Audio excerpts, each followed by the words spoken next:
Good day, everyone. I'm Raal Harris, Chief Creative Officer here at Ocean Technologies Group, which means I'm responsible for how we communicate our message and, more importantly, how we engage with the maritime community. So I get to work with a lot of industry groups and I help the teams at OTG to ensure we're making the right things to meet the needs of our various stakeholders. And my background is coming up to 20 years in maritime e-learning, in which time I've worked on a very diverse range of learning and technology projects.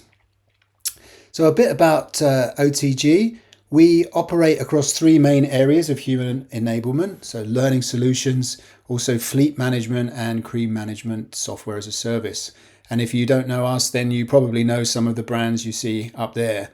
The important takeaway, I think, is that we are a relatively new company, about 2 years old, but our brands have a very long track record of helping ship operators and maritime organisations to achieve their goals, many of those being sort of getting new initiatives and approaches off the ground. Now, when people ask me what OTG does, I say, well, we power the people that power world trade, because our mission is really about helping maritime professionals to perform. And today I'm going to talk about how a human factors approach to learning can help to drive that performance. Now, we're going through a time of enormous transition in our industry. We're seeing huge disruption through global and regional crisis, and with disruption to trade and logistics putting pressure on our supply chains. And also changes to the way we work and live with the introduction of new technologies and automation, but also the need to move to more sustainable operating models, using less energy, moving to new fuels as we strive to meet those important decarbonisation targets. And at the heart of all of this are our maritime professionals, our seafarers and those ashore that support them. And they're the ones who are going to determine really the success or failure of all these initiatives.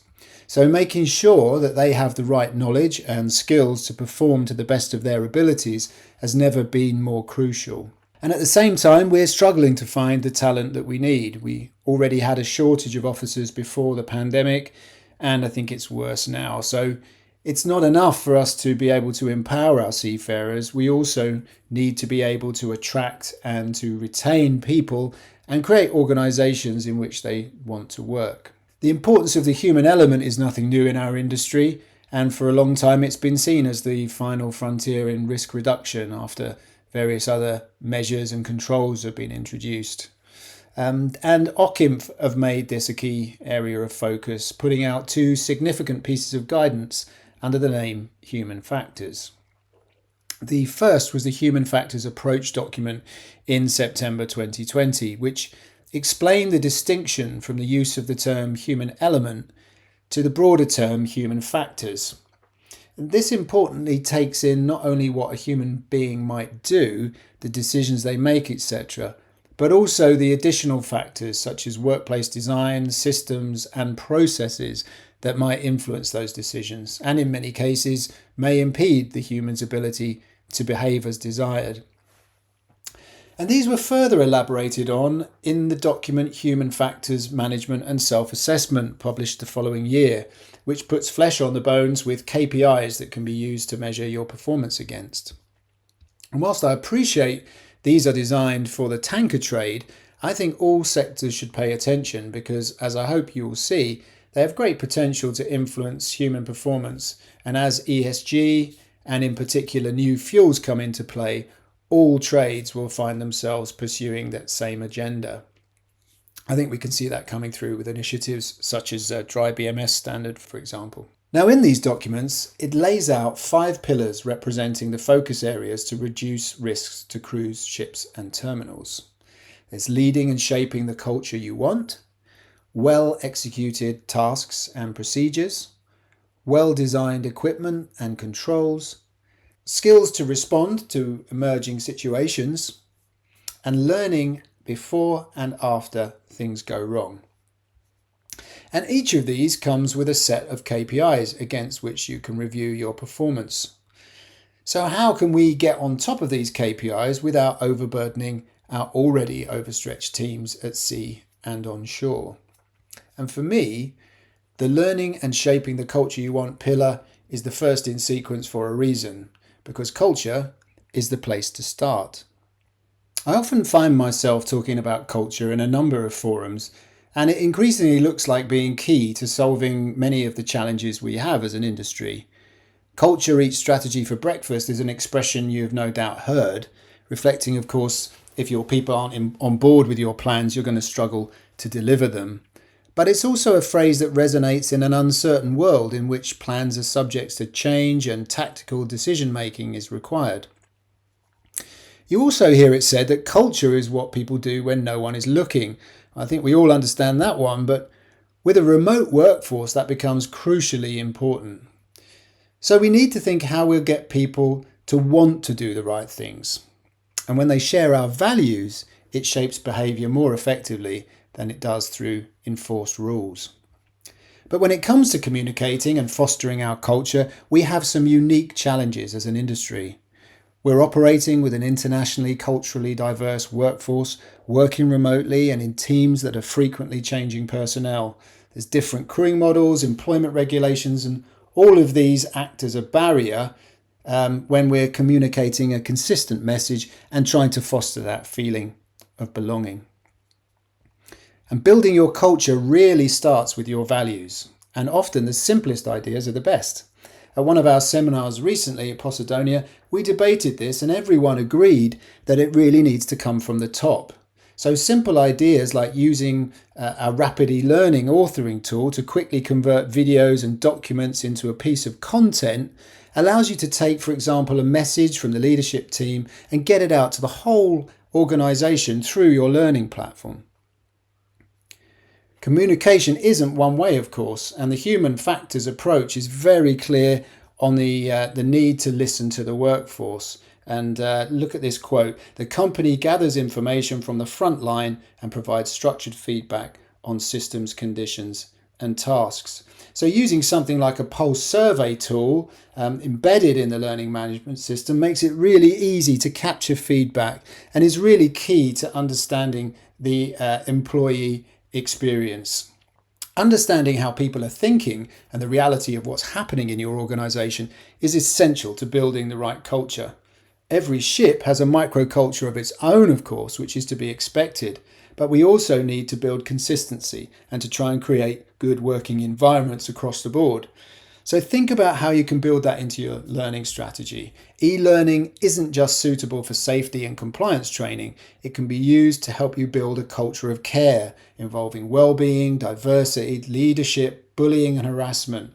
All of these resources your teams can use to help build that culture, and of course they demonstrate your commitment to a good workplace culture as well.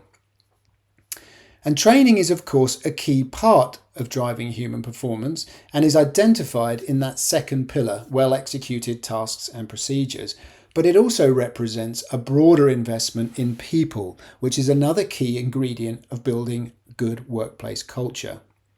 Developing knowledge and skills with recognised qualifications can unlock new roles and responsibilities for individuals. And competency management systems provide a great opportunity for driving human performance. Of course, they are nothing new in our industry.